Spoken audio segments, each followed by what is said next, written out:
These are portraits I jelly printed with water to get a certain texture I was looking for. I'll show you how I made them.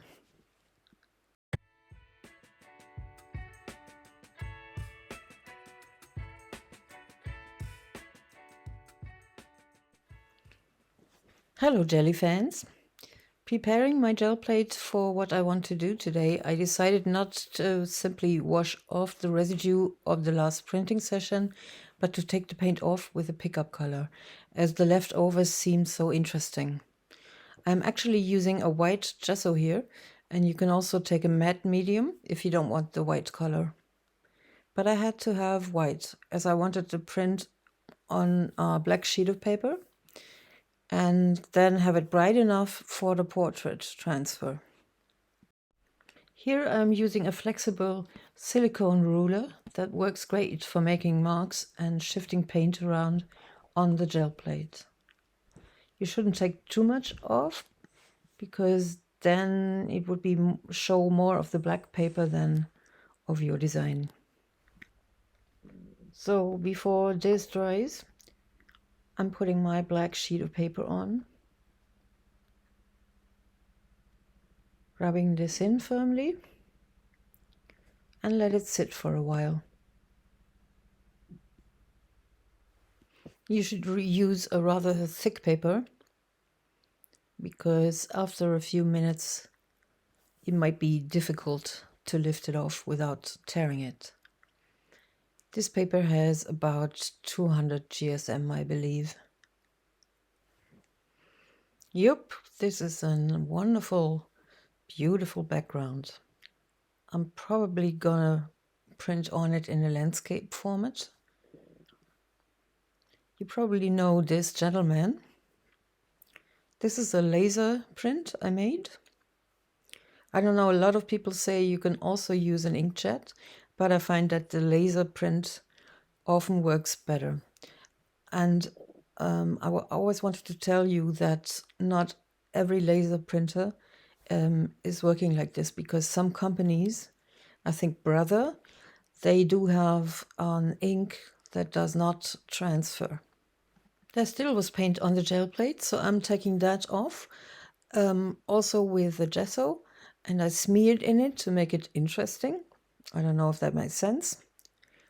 And I took it off with the brown paper. But with that background, I'm not doing anything in this video. So after cleaning the gel plate just with water, the orange you see is on the other side, so that doesn't disturb. And now I want to make the photo transfer. And I'm not using too much paint.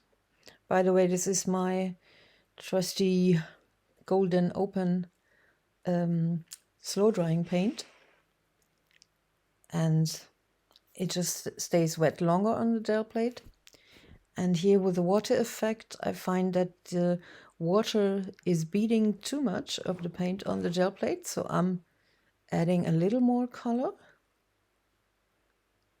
And now there's like nothing happening. It is very difficult to find the right mixture for these photo transfers. I've done this a lot of times, and now slowly I am learning. So this is just enough beading of the paint, and I have to be quick to put the photo on, the laser print on, so that it doesn't dissolve too much. And you can see on the gel plate already that this works nicely. This is actually a first test, just with a photo without a background. And I quite like it. It's like it's raining on his face, and there's that one spot on his eye that looks like a tear. Beautiful. So I want to print this one on the black paper background print, and I printed it in a little smaller scale. So I'm doing the same thing, but only on a part of the gel plate, as I don't want it too big on that one. Same procedure, rolling it out rather thinly, spritzing on some water. Be sure you have a bottle with adjustable nozzle. Now I find the holes too large again, the blobs. Putting more paint on and spritzing on a little more water.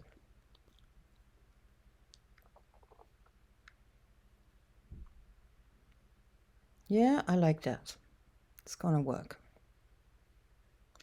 So when you put this on, be sure to really not rub too hard, as you might just get an how do you say?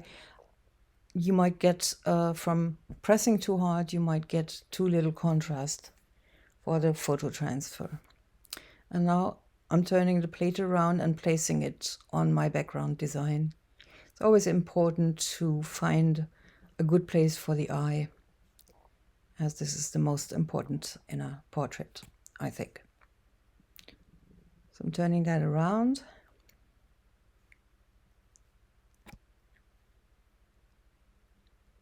And taking this off. And it's a bit light. And the water beading, I'm not sure if it shows enough on this interesting background. I might just switch to have no background at all. So to see this better, I'm using the other portrait print and I am working out with a pencil. I'm starting with the eye. And I'm trying not to make it too regular, as to keep the feeling of the print. Oh God, large eyes.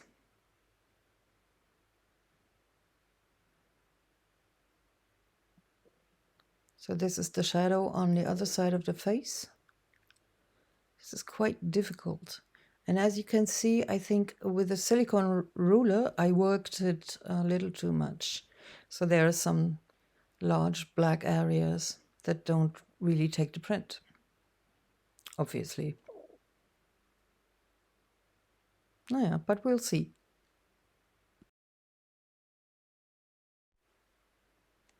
I'm working the area around the ear, just making that a little darker and going back to the dark side of the face again. But I want to leave some of the blobs I made. I mean, this is why I made it this way. So it's kind of a mixture of turning it dark and enhancing the blobs, the water drops. And here I'm working the black of the photo into the background on the right side. But I'm leaving it on the left side. Sometimes this little graphic design makes it quite interesting. And the last thing I do is I make a little rim with the black pencil here. That's something I love to do. You can just rub the pencil sideways on the rim of the paper. And because of that rim, I'm probably going to mount this on a wood block, I think, that I get from the art store. Tell me if you want to have a video about mounting prints and paintings on wood blocks or on cardboard or even on a canvas. Tell me if you'd like that. I've filmed some of that already, so I'm probably going to make a video about it. I'm adding more black, and this is how I leave it. And I think it's beautiful. Actually, now that I see it, I think I turned the nose into something like a boxer's nose. I'm sorry, David. And now I'm working out the other one, and especially those tears in the eyes. That is a wonderful effect. And this is the big water drop effect, when you take quite a bit of water. But I'm also going to try to make a very small texture with less water. So here I'm just working it out with a black pencil and adding no paint. And this oval shape here, I really don't know in the original photo what it's supposed to mean. But I work it out anyway, giving it a shadow too, like most of the drops.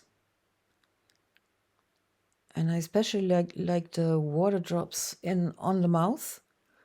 It gives that extra sensitivity that guy has anyway. And yeah, it's kind of a tender expression of the photo transfer. Some more water drop shadows. I'm speeding this up quite a bit. And that's how I'm going to leave it, probably. Not sure. Maybe I'll add some color to some of the water drops.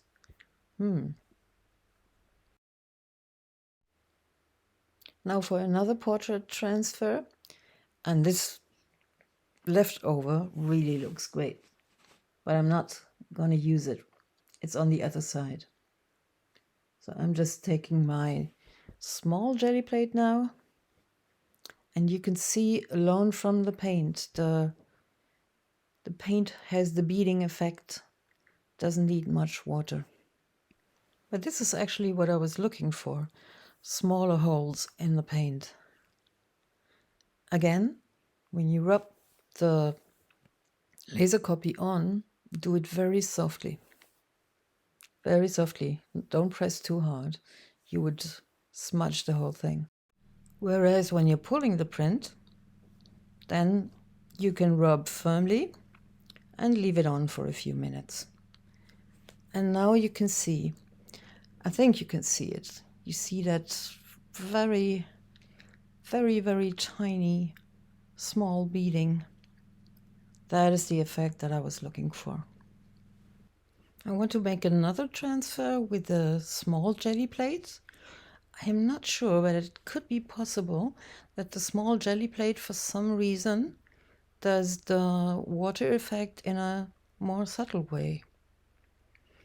Anyway, brayering on, spritzing it, brayering on some more paint. And this is not the same person, in case you might think that. This is a friend of mine who's not with us anymore, sadly. And it's a wonderful portrait because it has a lot of contrast. And I'm showing you this in real time to show you how softly I barely touch the paper. Can't really see anything. Not a good idea with the colored background. But when I pull the print, it's quite nice. It's very light, but it also has that very small drop water beading. Very beautiful. It adds just that little more interest to a regular photo transfer. So I printed this one out in smaller too, and taking out the A4 jelly plate again. And I've made this copy and I distorted it by moving the original while the copier was scanning it. And that is also a video I want to make, because you make all kinds of interesting effects with that. Very strange sometimes with portraits, but with other items it's really, really nice. So I'd like to practice that a little more and show you about it, if you're interested. Oh, and I forgot to mention that I turned the photo of my friend to a negative. I actually made that for a cyanotype scan, but now I printed it out on my lazy laser copier. So I'm combining these two, letting it sit for a while. I'm pulling the print with Fabriano Bristol paper, which is very smooth. Takes a lot of detail. Very light again, but nice. That negative effect of the photo is a little spooky, but that's the usual with negatives. I find it interesting anyway. And it has those small beads here, again, that I wanted to achieve.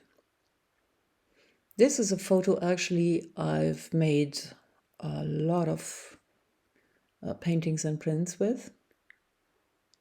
And I think I also made a video about him, about painting him. So I'm just working out a little bit of the hair and the eye, of course, and the mouth. I'm not doing so much to the skin as it looks like a bad skin disease already. I don't want to enhance that. This is funny because these tools he was actually working with, because he was a Schlosser. I don't know what the word in English is, but he worked with steel most of the time. So I thought this would fit to him.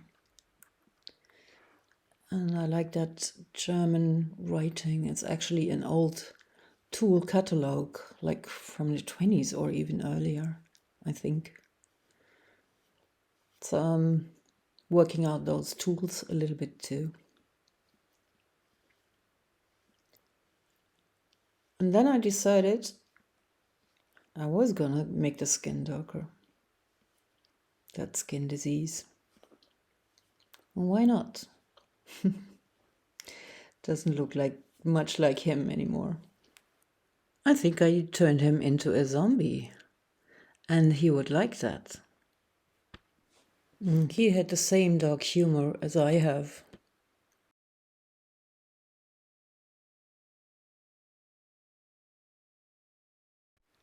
So I made one more like this, but with copy distorted meat-eating flowers, and it turned into a collage, which I didn't plan on. But this I will show you next weekend, hopefully. I hope you liked this session, and I can't wait to show you this one. Until then, take care. Bye.